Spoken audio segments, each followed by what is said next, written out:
আজকে কয়টা চিঠি এসেছে? এখনো তো গুনিনি, কেবল এখনো বান্ডিল খুলিনি, খুলবো। রানাল পোস্টম্যান। বন্ধুরা, আজকে আপনাদের এমন একজন মানুষের সাথে পরিচয় করিয়ে দেব যা আপনারা অনেকেই জানেনই না যে ইনি কে। ইনি আমাদের চর আশুতোষপুর কি কাজে তিনি ঘোরেন।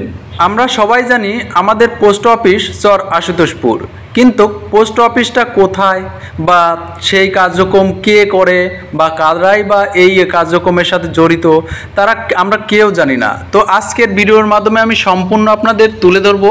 তো আপনারা ভিডিওটা না টেনে সম্পূর্ণ দেখার চেষ্টা করবেন। পোস্ট অফিসের কথা যখনই বললাম তখনই মনে পড়ে গেল, মনে হয় যে আদিম যুগের কোনো একটা কারবার। আসলে তা না, আসলে পোস্ট অফিস এটা খুবই অত্যন্ত গুরুত্বপূর্ণ একটা জায়গা।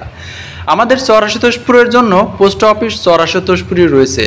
এটা দেওয়ান আসলাম দেওয়ানের বাড়িতেই এটা আমাদের মূলত কার্যক্রম হয়। তো যাকে দেখতেই পারছেন তিনি একজন পোস্টম্যান, যিনি চিঠি বিলি করে বেড়ায় আমাদের মাঝে। তো তার মুখের থেকে আমরা বিভিন্ন বিষয় আর কি জানার চেষ্টা করব। তো আপনারা ভিডিওটা না টেনে দেখার চেষ্টা করুন। আসসালামু আলাইকুম। ওয়ালাইকুম আসসালাম। কি অবস্থা, ভালো আছেন? আলহামদুলিল্লাহ। আপনিই তো আমাদের চর আশুতোষপুরের মূলত আপনি কে? পোস্টম্যান, আশুতোষপুর। আপনি সেই পোস্ট অফিসের যিনি চিঠি বিলি করে বেড়ান আমাদের চর আশুতোষপুর, তাই তো? জি। ও আচ্ছা, আজকে কয়টা চিঠি এসেছে? এখনো তো গুনিনি, কেবল এখনো বান্ডিল খুলিনি, খুলবো। এটা কি প্রসেসিং এর মাধ্যমে আপনারা পেয়ে থাকেন বা নিয়ে থাকেন? এটা হেড অফিস থেকে আমাদের অফিসে রিসিভ হয়ে আসে।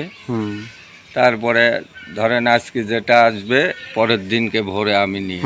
আপনার বাসা কোথায়? আমার বাসা হচ্ছে চর কুশাখালী লঞ্চ ঘাট। ও আচ্ছা, আপনি এই সাইকেল নিয়ে কত দূর দূর দূরান্তে যান? অনেক দূরে। এদিক হচ্ছে মণ্ডলপাড়া, খটখটে পাড়া, এদিক আক্তারের ঢাল, এদিক বলরামপুর, হাজিরহাট, হ্যাঁ, এদিক অনন্ত। তাহলে আপনি এভাবেই আপনার দিন এভাবেই ছুটে চলে বিভিন্ন সময় বিভিন্ন জায়গায়, তাই তো? জি।